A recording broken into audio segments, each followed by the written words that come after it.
Hey everyone, and welcome to a fun episode of Minecraft. As you guys can probably tell, I'm recording this, the audio at least, after the fact, just because a few things have changed. I bet a few of you have noticed that for the last couple of weeks, I haven't really been posting anything. The reason for that is because, as you guys remember, back in November, I lost my job at Bonduelle. Bonduelle, I was there for 5 years. It was just packaging frozen vegetables into either a bag or a box. Easy work. I was let go because my attendance failed. Now, this episode, because as you guys can tell, is just a voiceover commentary. This is to tell you guys what happened and what's been happening since, because I didn't want to do an under the knife or the desk like I normally do, because I actually had some cool things coming up. We're looking at buying a new sword with the new information I'm about to tell you guys. Some new developments have been happening. A lot of things are moving very quickly. So, first thing, like I said, a little bit about Bonduelle, because I never really talked about it. Bonduelle, I worked there from 2014 to November of 2019. I was let go because of my attendance. They also put down there for insubordination. What happened was, over the course of those 5 years, in the beginning 2 years, I missed days regularly. I would miss as often as I could just so I could be like, yeah, I'm off Friday. I can go out drinking, or when I was 19 and 20, I could just go home and play video games before I was actually doing this. But I can go home, play video games, I can goof around. Oh, my boss, and when people ask me, oh, my boss told me I could take the day off. Oh, they didn't need me today. I would constantly lie. Nowadays, more in the last 2 years, because the third year I actually tried hard. Or no, sorry, I take that back. The first year I tried hard. The second and third year I missed as many days as possible. Third and fourth I tried to keep my attendance up, but I kept getting sick. First year I tried my damnedest not to miss a single day, but I kept getting hurt because I started in the winter. Literally, first I think 3 months I was there, I slipped and fell on my way to work, and my boss sent me home. I just kept getting hurt outside of work, coming to work, and then sending me home or to the doctor. But about the first year was when they started to go from what I was told the place was like, where it was like brotherly love, everyone got along together, people bickered, but no one ever really fought about anything, and yeah, that's what they told everybody when you first started there, that everyone got along. About the second year was when everything started to change. About the second year, people who were coming in, the migrant workers were beginning to become more aggressive. They would call you names in Spanish. They would say things in English too. If they had a problem with you, they would actually try and pick fights. A few times I actually got told, I want to see you in the freezer, which pretty much meant I want to kick your ass in the freezer, or they wanted to kick my ass outside. I've actually had people in the second, third, fourth years of me working there before, or second and third anyway, not the fourth very much. They actually tried to break into my home because they actually knew where I lived. One guy actually did come into my home and tried to use the bathroom, and he thought because we were co-workers, it would be okay. They would do all that kind of crap, throw trash in my yard, constantly want to sit in my yard when they were like smoking and drinking and crap like that. And it got a little annoying. And when I brought it up to my boss at work, they said there was nothing they could do about it. Well, at that time, they began to stop being very good workers. Like if you got hurt or something broke, they didn't do anything about it. They would just say, oh, we'll get on to that when we have time. Or, oh, that's not a priority right now, when it was a huge safety hazard. I once warned them that, oh, the inkjet gun, which was on this little tripod stand, isn't secure. We should try and make something so it's more secure. They said, don't worry about it. Well, that night when I was sealing the bags, after they got coated, it got knocked over and hit me to the point where my calf went numb, or I don't know how you would say it, but I was standing 1 second, it hit me in the calf, and my calf just gave out. Like I hit the floor on one knee. Like I instantly took a knee. Not from pain, just my knee and my calf just gave out. Well, after that, it was just like little injuries that they would say, "Oh, that's your fault," when they were obvious faults. About third year, I want to say third year is when they started putting me on drain duty, helping clean drains, and began teaching me chemical and how to transport chemicals. Even in my third and fourth year, I was actually given for my pass. They have cards for the door. They actually taught me they actually gave me access so I could go down and get chemical every night, because I would go down as often as I could to get chemical and then come back up. Well, they didn't like that I was wasting most of my time getting the chemicals that we needed for cleaning, and at one point they actually took away my clearance. But I was still told I had to go down there and get the chemical. Well, fourth year I learned more about the chemical, what I was hauling, how to use it, how to mix it properly, and that kind of stuff. And I will say this, most of the guys who were full-time, year-round dudes who weren't like the migrant guys, who were supposed to know what they were doing, would constantly mix the chemicals. I'm not going to say the chemical name or the company that supplies it, but I'm just going to say what they were. So we had this stuff that was soap, pretty much Dawn soap. That stuff mixed with the bleach killer, which killed all the bacteria, as it was, like I just said, bleach, the bleached line back to being white if we ran carrots. They would mix these two, which caused it to be overactive, or it didn't work at all. It depended on how much was in the mixture of Dawn soap and this bleach. And the sad thing was, these guys knew what they were doing. They also knew how much water they were supposed to add to this bleach. They knew they were supposed to add 1/8 of bleach to a gallon of water, which means in the spray jug that we had, which was 3 gallons, it should have been pretty much 2 gallons and like 2 3/4 gallon, and the rest should have been the bleach. But what they would do is they would fill it halfway full, so it was so strong that it would actually eat through things, or it would actually the bacteria and stuff would actually begin to repel it. You would have to use more and more over time, or you would have to do other things to make it stronger, or you had to have, which one time we actually had to chlorine the entire facility because the bacteria was just getting too used to all the chemicals that we were using, and it just didn't work anymore. And these guys would just constantly keep using it. And one night, I brought up a 25-gallon jug of this stuff. It should have lasted us at least 2 weeks. They went through it in 3 days. That's how bad it was. And the other thing was, they would goof around with it. We were always told, I was told in the third year, thanks guys, we were told that we had to start wearing our PPE, rain gear, which looked pretty much like any rain gear you would buy.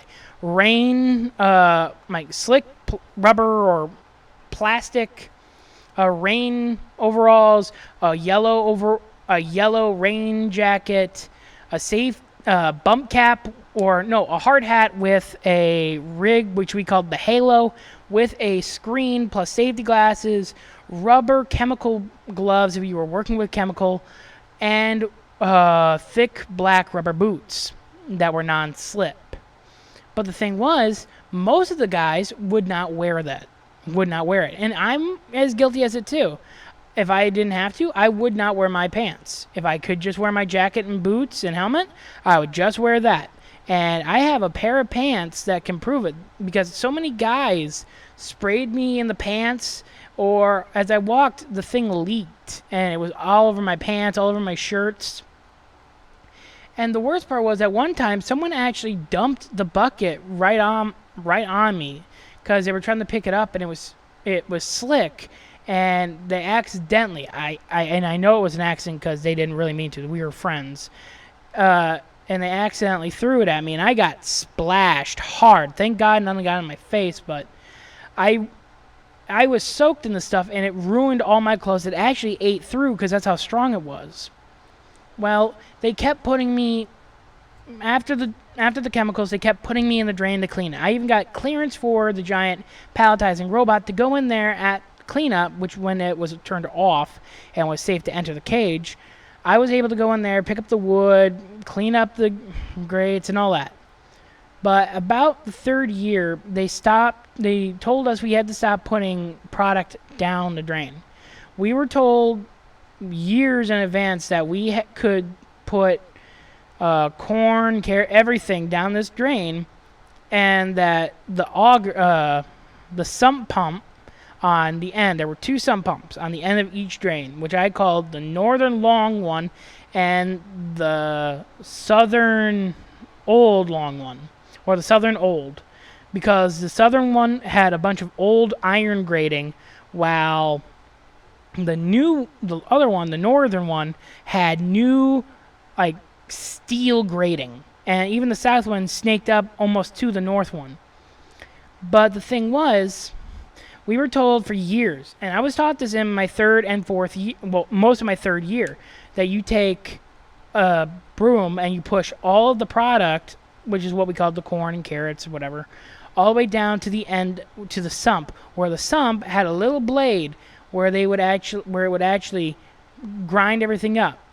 And plastic and wood at that time was hardly ever down there because we had so many people walking around picking it up. After certain people were let go or they left because they couldn't handle the work, because apparently, and I didn't know this at the time, I do now, apparently the work was a little bit hazardous and the people were very aggressive. I didn't think that. I thought, oh, whatever, they just can't hack it. I learned after that. But yeah, no, we would do that. About fourth year, we were told to stop doing it, and I had to begin shoveling all this old molding or blackening crap out of this drain and throw it in the trash. Mind you, this is after, because these are guys, the people I worked with would push everything into the drain. Everything.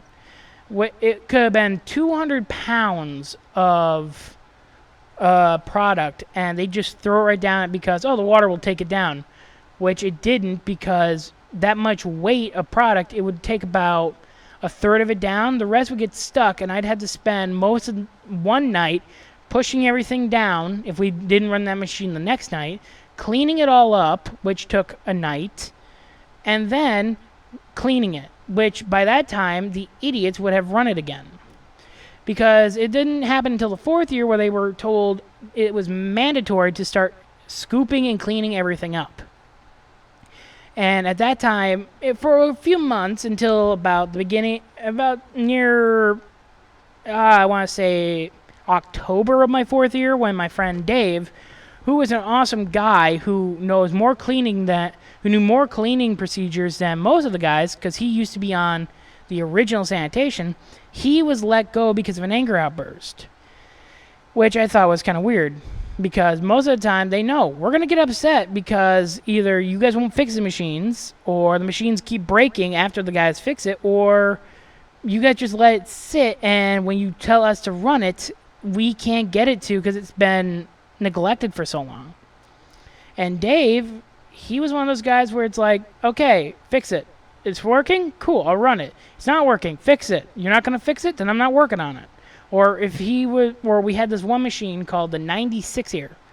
It would launch cobs down, and if the top arms weren't holding down the frozen corn cobs, it would drop them, and me and Dave, being at a certain height to the plate, we would actually get hit down south. I'm not going to go into it because I know some kids watch this stuff, but we got hit down south, and there were some times when me and Dave would be rolling on the ground in pain, just holding ourselves, and our boss would just say, "Are you guys okay? We had them fix it. Get up when you can." And they would just walk away. There were some times when the boss didn't even come down. In my fifth year, we got a new guy named Jason.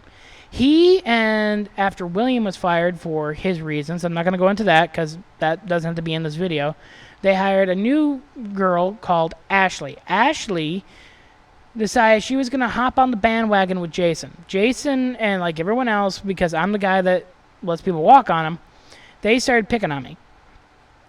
First it was funny, first it was joking around, then it got to the point where Ashley at one time, because at this time I had become a line operator, something I had worked towards for 5 years. At that time, 4. I had worked towards it. I had worked hard for it because I knew what I was doing. I could run every machine. I could clean every machine. I knew what I was doing. Hell, for the machine I was working on, which was called the Fuji, I'm not going to tell you the function, I was one of the first 3 people trained on how to clean it. I knew how to clean that machine top to bottom, left to right, upside down to top side. I knew how. Yes, you would always miss something. That's just the same with every machine. But we knew how to get it clean. We knew the procedures. We knew what had to be covered. We knew exactly what we were doing. I learned how to run this machine. After, apparently, Ashley and Jason took over, apparently my experience with cleaning and all this stuff was put on the back burner. I was told I did not know what I was doing. I was having to be retrained by people who did not know half of what I did, or I had to train people so other people could take that job away from me, not to run it, but to clean it, and they missed half of it, and I was then told I had to go in and check all the spots, show them, and I had to be the bad guy, because while I was doing this, which was Ashley and Jason's job, they would either be upstairs doing the end-of-night paperwork, understandable, upstairs goofing around on their computer, watching YouTube videos, I shit you not, or they would be outside smoking cigarettes. Yet, us line operators, which they told us, oh, you guys can do it too, with what fucking time, pardon the language, they said that you guys could go outside and have a cigarette too, whenever you wanted. Whenever you felt you needed a break, which I could have said, I need a break about 2 hours. I need 2 hours worth of break all at once. And with them saying that, technically I could have, but I didn't. Also, Jason wanted to be friends. I wanted to be his friend too, because he's a nice guy. He's a very nice guy. He's a good leader, but a little rough. He's a gamer too, and we would talk about games, but there were some points where he would bring up his view on things, things he knew about, and he would actually hold me. He would actually say, don't worry about them, I'm your boss. Technically, I can hold you for however long I want to. I can talk to you about why the sky is blue, and you actually have to sit here and listen. He would go on to say, like, oh, in my contract, I was given the power of hiring and firing my own team. I can do this. I can do that. I can do pretty much anything I want. I can not come in tomorrow, and they'd still have to pay me. I had to go on business trips all over the country and learning classes all over the country because that's what the company hired me for. Understandable, but he sounded pig-headed, and it wasn't until after I left I learned a few things. And I say I left. Yes, I was fired, but I say I left because, yeah, doesn't make me sound better that, yeah, I allowed myself to be fired. I could have fought for my job. I could have said so many things. I could have easily brought up all the reasons why I missed the last couple times, but it would have fallen on deaf ears. And also, at that time, I was looking at leaving anyway because the place had really fallen apart. But yeah, Jason would hold me back, and so many people got so ticked off by this because they thought that I was getting preferential treatment. And I was. I didn't know it at the time, but I was.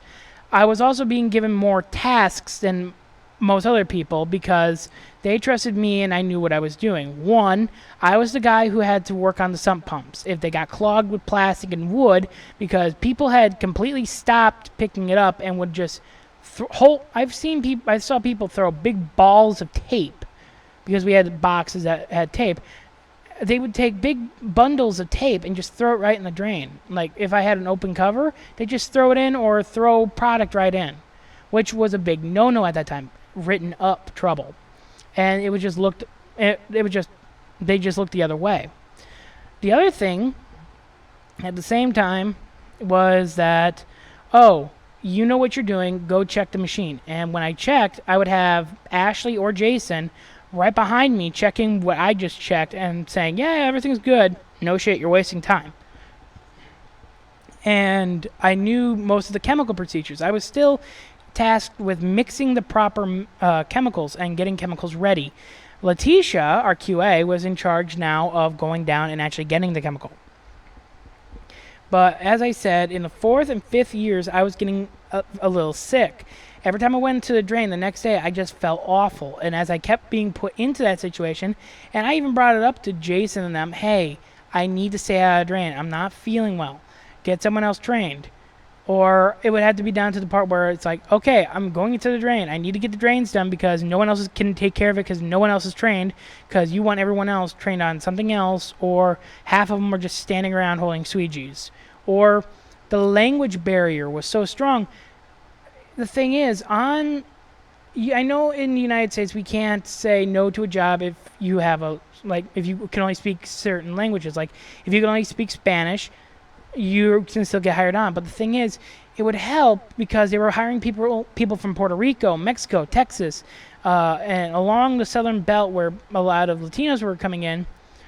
A lot of them knew how to speak English. I had heard them outside of work speak English.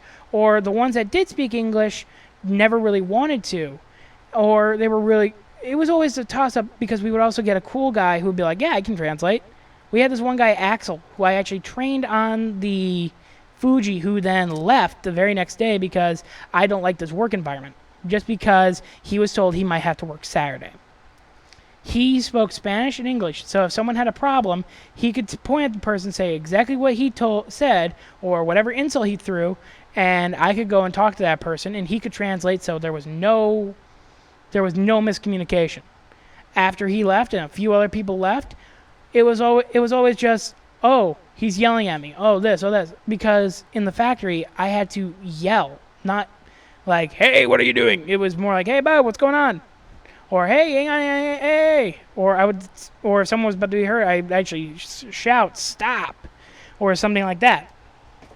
I told my boss, I'm not shouting, I'm just making myself heard.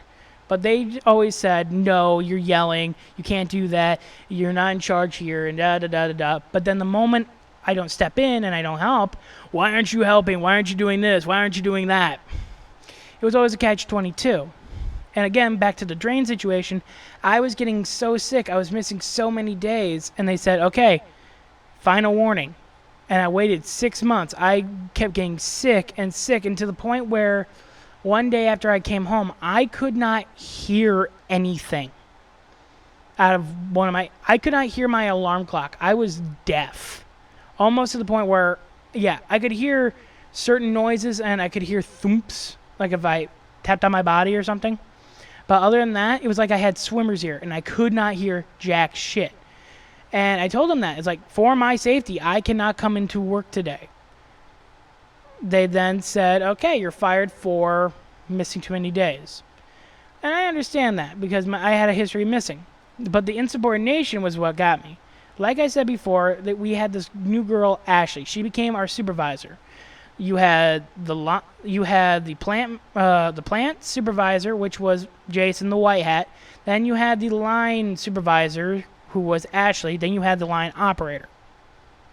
The thing is, like I said, Ashley first played along with the whole picking on me and fun, and then it turned into, well, in her first month, she actually, when I was getting frustrated with the machine, told me, well, if you're getting frustrated, there's a door, don't let it hit you on the way out. I brought this up to Jason, and Jason brushed it under the rug, saying, oh, I'll talk to her, there's no need to get HR involved, and da-da-da-da. I should have taken it right to HR, right to Brian, right to all of them, because it would have been handled. After that, she continuously talked down to me until one point when she was yelling at me to hurry up, and even at one time, hurry the fuck up. I said, please, let me do my job, please. I had to say it because otherwise she was just going to keep badgering me to the point where she's like, come over here. And she just berated me instead of like, okay, I'll shut up, get it done, and then I'll talk to you later about it. No, I had to do first her job, then I had to take this bullshit from her while she was supposed to be helping me. After she had just messed up my machine by not putting the plastic in right, when I trained her how to. She was just, it that was the problem. And they told my big boss, Calvin, oh, he doesn't like working with her. Oh, he's this. Oh, he's that. It wasn't that. It was the fact that I kept trying my hardest to get this done, and she would just either berate me for not getting it done faster, not doing this, not doing that, or she would give me her job at the end of the night instead so she can go up and goof around or go outside and smoke cigarettes, or she was just outside smoking cigarettes. But my boss, Calvin, who was the plant manager, he thought I was sexist. And there were points when that's what was said about me, too. That I was a sexist pig because I stood up for myself. Well, as I said, I got fired. I went over to the gas station, which gave me plenty of time to make videos for you. But about, I want to say May? No, June. Yeah, June. I put my application in at a foundry called AFK Foundry. In July, I think July 2nd. Yeah, July 2nd, I was actually given a walkthrough and an interview. And they said, yep, you can start. When can you start? I said July 20th. And I started then on July 20th because they had 2 weeks where 1 week was they had a 4th of July off. Like that whole week they were off. Then the next week they were back, and on the 20th I was able to work because also for that whole week of the 14th, which was also my birthday, my assistant manager, Aaron, at the gas station was off on vacation. Now, as of October 3rd, I'm looking at leaving Condon Oil again at the gas station and going to AFK full-time. I'm currently there full-time, working on the weekends to help out at the gas station. That being said, they pulled a mean prank, and that's why I'm leaving on October 3rd. I'll have that in a different video. But, yeah, I learned at the gas station afterwards, before I started working at AFK, which I love with a passion, and it's the whole reason why I've been so neglectful with these videos, because AFK is a very demanding job. I had to be up at 4:30 in the morning, every morning from Monday to Friday, and I don't get home when I start at 6. I don't get home till about 2 to 4 o'clock in the afternoon. Then I just want to come home and fall asleep. Like, my military ideas and plans are completely out the window right now because I'm always just too tired. I am too tired. Hell, I'm recording this after I got off work. I am beat tired, but I know I got to get these out because you guys watch them and you guys deserve at least something. And I hate these trucks. But, yeah. But back to what I was saying about working at the gas station, and I found out from maintenance personnel and from ex-coworkers and from new guys that apparently things have gotten worse and worse and worse. Apparently, when I was fired, the day before I was fired, we were having a problem with a sump pump where the guy put the pipe in wrong and it was too long, and either someone had to hold it while it ran or it would spray all over hell. Well, I was ignored when I said, you got to get maintenance to look at this. Okay, ignored. Next day, it leaked and got onto one of the bug lights. It was a ultraviolet light that attracted bugs, so bugs weren't flying around the facility. And it started to arc flash and spray sparks. And apparently, Ashley ran out berating this one guy we had, this one mechanic, Troy, and this other mechanic, Brian, just because, where the fuck were you? I need you to fucking look at this right goddamn now.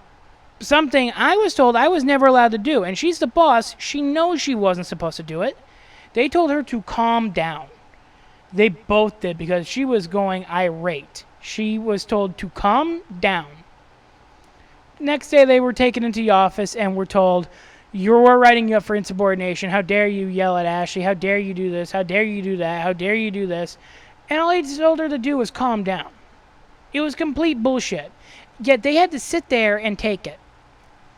Because of that, I don't feel bad. Even when Jason came in and it was, I think, yeah, it was about, okay, December, January, February, March, April.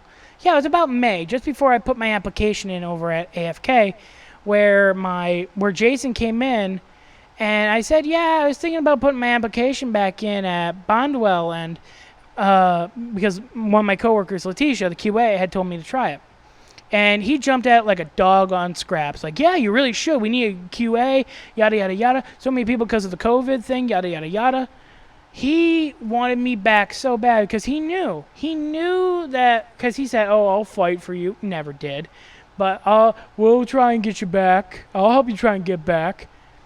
And when I told him, nah, I'm going to look at other jobs right now, he sulked. Next couple of days just after I started telling people, yeah, I got a job at AFK Foundry. I started on the 20th. Instantly, I was pretty much like shit on his heels. He wouldn't look at me. He hardly talked to me. Ashley, who was all buddy-buddy because she thought I would be coming back, she turned the same way. Being like, oh, it's you. Cool. Cigarettes. Bye. Not even saying thank you or anything. Being very rude. So, that's the whole story of Bonduelle. And like I said, the whole story behind where I've been for a couple weeks. I've been at my new job working. It's too tiring. I also wanted to waste 30 minutes because that's how long this whole recording is, about 33 minutes. But yeah, I will try my damnedest on the weekends and when I'm off to try and get you guys all the videos I can make very quickly. It's just the fact that with everything going on, work, and then coming home and having to try and get everything, I'm working my ass off. I'm even looking at moving out soon to go to get my own apartment. Because right now, like I've said in the past, I'm living with my folks, which is kind of good because I'm making sure they eat something. My mother only eats fucking cheddar popcorn for dinner. Not good for you, but I'm making sure they're okay. There's only one problem with the job, and so far I've been burned 3 times.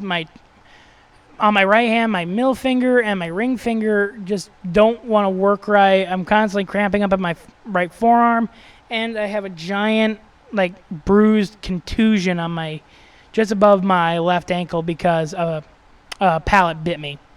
Literally, I threw it, it jumped back and bit me. So now I have a giant bruise on my ankle. So I'm sure you guys can also hear that humming outside. I'm sorry about that. That's my neighbor. But yeah, the stupid thing is, I love this job more than anything. AFK is the best, and the people there actually will work with you. They actually talk to you. They actually want to get to know you. For second week I'm there, my boss, I know now is my boss, Doug, actually came up. Hey, what's your name, bud? I told him my name was Garrett, and he's like, oh, cool, yada, and we started talking back and forth. He asked my age, yada, yada. He actually wanted to get to know me, which is cool. And a few other of my bosses, like Davey, who works in the grinding area, where the parts are finished, he actually has been talking about coming up to the metal shop where I work, and actually stealing me and bringing me down over to grinding. It depends on what I'm paid. So, without further ado, because we're about there, I gotta say thank you for watching. If you liked it, leave a like down below and subscribe today. And good night. AudioMicro.com